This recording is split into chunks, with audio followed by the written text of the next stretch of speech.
Bienvenidos a todos los presentes. Antes de dar comienzo con la presentación, nos gustaría agradecer de forma personal al comité organizador la oportunidad de poder presentar hoy nuestra comunicación titulada Experiencia formativa en educación superior para la mejora de actitudes hacia la inclusión,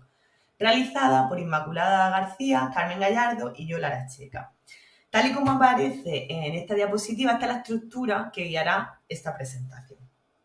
Como bien es sabido, las aulas de los centros educativos son cada vez mucho más diversas. Esta diversidad implica que sea necesario reconocer que existe multiplicidad de caracteres en el alumnado, al igual que también prevalecen diferentes formas de aprendizaje motivadas por el estilo de aprendizaje y las características y capacidades que les son propias a cada alumno. En consecuencia, se observa cómo esta diversidad está suponiendo actualmente un reto para los docentes, ya que deben hacer ajustes y cambios sobre su propia planificación y actuación docente, con la principal finalidad de satisfacer las necesidades y demandas de su alumnado. Además, la experiencia del profesorado también se sitúa como un importante talismán, ya que va a contribuir a que fortalezcan su actuación profesional y por ende se vayan profesionalizando a medida que vayan enfrentándose a nuevas situaciones que son desafiantes para ellos. No obstante, previa a la irrupción al mundo laboral, la formación inicial docente también desempeña un papel muy importante, ya que va a condicionar tanto a que los futuros docentes sepan afrontar la atención a la diversidad como la actitud que tengan sobre las capacidades de su alumnado. En la literatura científica de los últimos años se ha observado cómo la formación en inclusión ha ido evolucionando en la medida que también lo ha hecho de forma paralela la evolución de la disciplina de educación inclusiva. Una evolución que ha condicionado la atención educativa en aras de atender a esa diversidad. Por consiguiente, se aprecia, ¿no?, cómo la atención educativa va a estar supeditada a los modelos de enseñanza y al paradigma sobre el que se asiente el docente.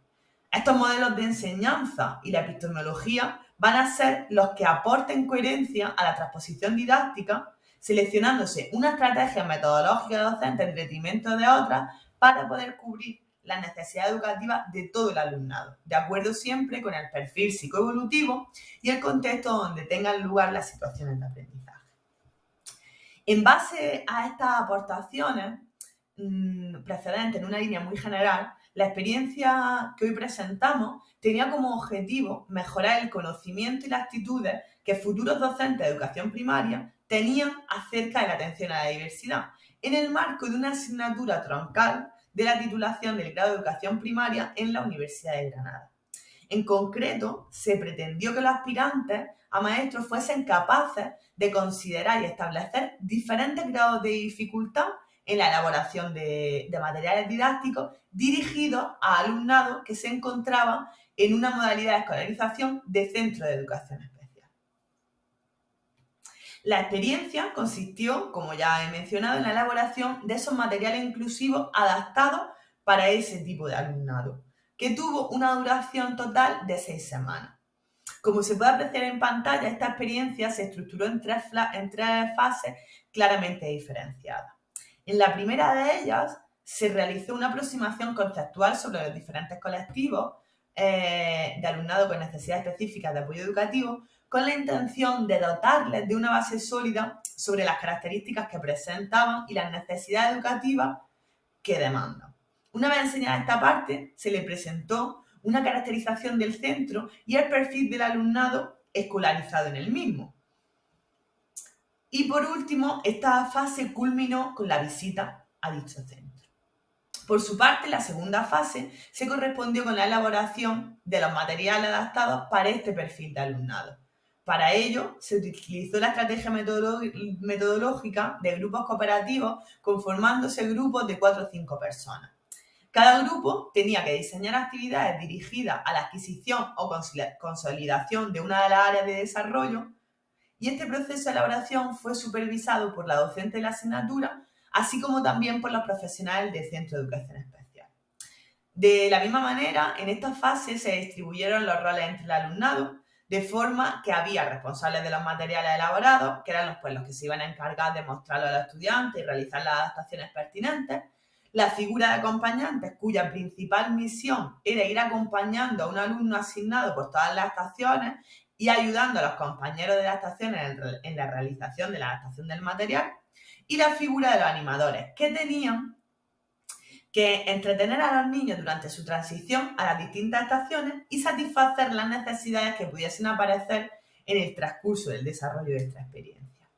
Por último, la tercera fase correspondió con la fase de campo en sí, culminándose con la actividad Feria del Juego, donde los estudiantes fueron al Centro de Educación Especial a presentar los materiales elaborados y comprobar en primera persona si eran eficaces o no.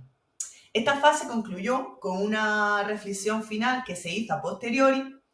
ya que se pretendía también que los aspirantes a maestros reflexionasen y digiriesen todo lo vivido durante todo el periodo de la experiencia, al tiempo pues, que fuesen también capaces de identificar cómo se habían sentido.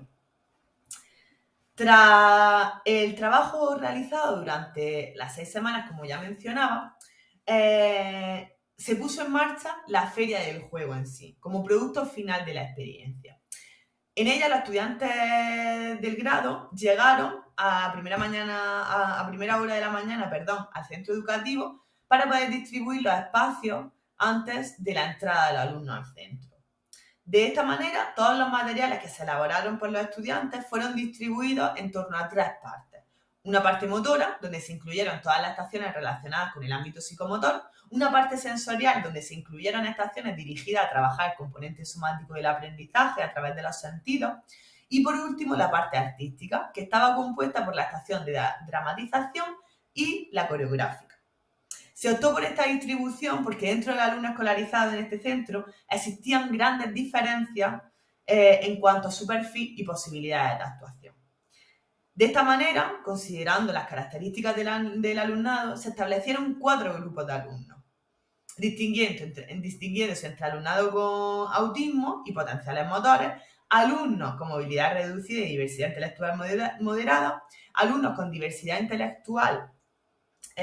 muy acentuada y, por último, alumnos con predominio de necesidades asistenciales. Para estos últimos, es importante destacar que se elaboró una estación adicional meramente sensorial, que se ajustaba a las características concretas de este grupo. Todas las estaciones fueron monitoreadas por profesores de la universidad y profesionales del centro, con la intención de anticipar aquellas situaciones conflictivas que pudiesen surgir en el transcurso de la feria e incluso intervenir en el caso de que fuese necesario. En líneas generales, el resultado de esta experiencia fue muy satisfactorio, tanto para la organización de la actividad como para todos los estudiantes involucrados. En relación a los futuros docentes, se percibió un mayor nivel de conocimiento sobre atención a la diversidad, de acuerdo con la calidad de los materiales elaborados y su forma de interaccionar con los alumnos del centro. En concreto, fueron capaces de establecer diferentes niveles de dificultad para las actividades diseñadas, poniendo en práctica lo aprendido durante las clases teóricas en la universidad. De igual forma, la forma de dirigirse al alumnado cumplió con los criterios establecidos, mostrando habilidades de escucha, empatía, usando un vocabulario sencillo y aportando alternativas en las explicaciones de la actividad asignada para asegurar la comprensión por parte del alumnado del centro. Asimismo, su nivel de implicación también fue muy bueno en todo momento. Sin embargo, también hay que destacar que durante la experiencia se observó cómo su nivel de estrés y frustración fue fluctuando a medida que iban sucediéndose distintos acontecimientos que escapaban de su control. Para la gran mayoría de los estudiantes era su primer contacto con un centro de estas características, por lo que, a pesar de tener expectativas elevadas, prevalecía una cierta inseguridad sobre su competencia para afrontar este reto. No obstante, a medida que iban transcurriendo las horas y iban apareciendo los distintos alumnos del colegio, pues todo esto fue disminuyendo significativamente. Vivenciaron una de las cosas que es muy importante en la actuación docente, que es cómo las planificaciones que se plasman en el papel y el campo de lo abstracto no siempre terminan de materializarse en el terreno de campo. En este sentido, uno de los propósitos principales de la experiencia, dirigido a conseguir despertar su sensibilidad hacia la atención a la diversidad, se cumplió satisfactoriamente también. No obstante, en términos de actitud, en base a la reflexión final, se encontró que muchos de los aspirantes a maestros reconocieron que no sabían si estaban realmente preparados para afrontar el reto de la inclusión y de forma más concreta de inclusión en este tipo de centros, donde predominan perfiles de alumnos con una diversidad funcional mucho más severa. En contraposición, muchos estudiantes también manifestaron que esta experiencia le había servido para reforzar su identidad profesional como futuros especialistas de pedagogía terapéutica, admitiendo que es algo complejo, pero que están dispuestos a asumir este reto. A modo de conclusión, nos gustaría resaltar que cualquier experiencia que brinde oportunidades a los futuros docentes para estar en el terreno de campo siempre es muy satisfactoria y contribuye significativamente en su formación, ya que incrementa su motivación y despierta su interés hacia la materia y su profesión. En el caso del ámbito de la educación inclusiva, este tipo de experiencias adquieren también un valor añadido, debido sobre todo a su complejidad y también a su elevado componente vocacional. Los hallazgos derivados de esta experiencia reivindican una vez más la importancia de establecer canales directos entre las facultades de educación y los centros educativos, construyendo sinergias dirigidas a construir situaciones de aprendizaje significativas que sean capaces de enriquecer la formación de los futuros docentes para poder así dotarles de las competencias que precisan para asumir las funciones que se esperan de ellos en su futuro desarrollo profesional.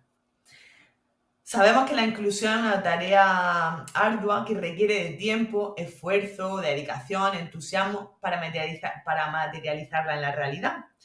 Por lo tanto, las habilidades y destrezas que precisan han de ser muy meditadas y adquiridas siempre bajo un prisma de reflexión. Si la educación ordinaria ya de por sí constituye un gran reto, la educación inclusiva no puede concebirse como una opción. Se trata, por lo tanto, de un asunto que es prioritario, que apela a la responsabilidad de los formadores, docentes en formación y en ejercicio, así como de la sociedad también en su conjunto, porque así también queda establecido en agendas internacionales como la Agenda 2030, donde en la definición de los objetivos de desarrollo sostenible se pone un énfasis especial a una educación de calidad que no es posible si no se fundamenta en la inclusión. Muchas gracias por su atención.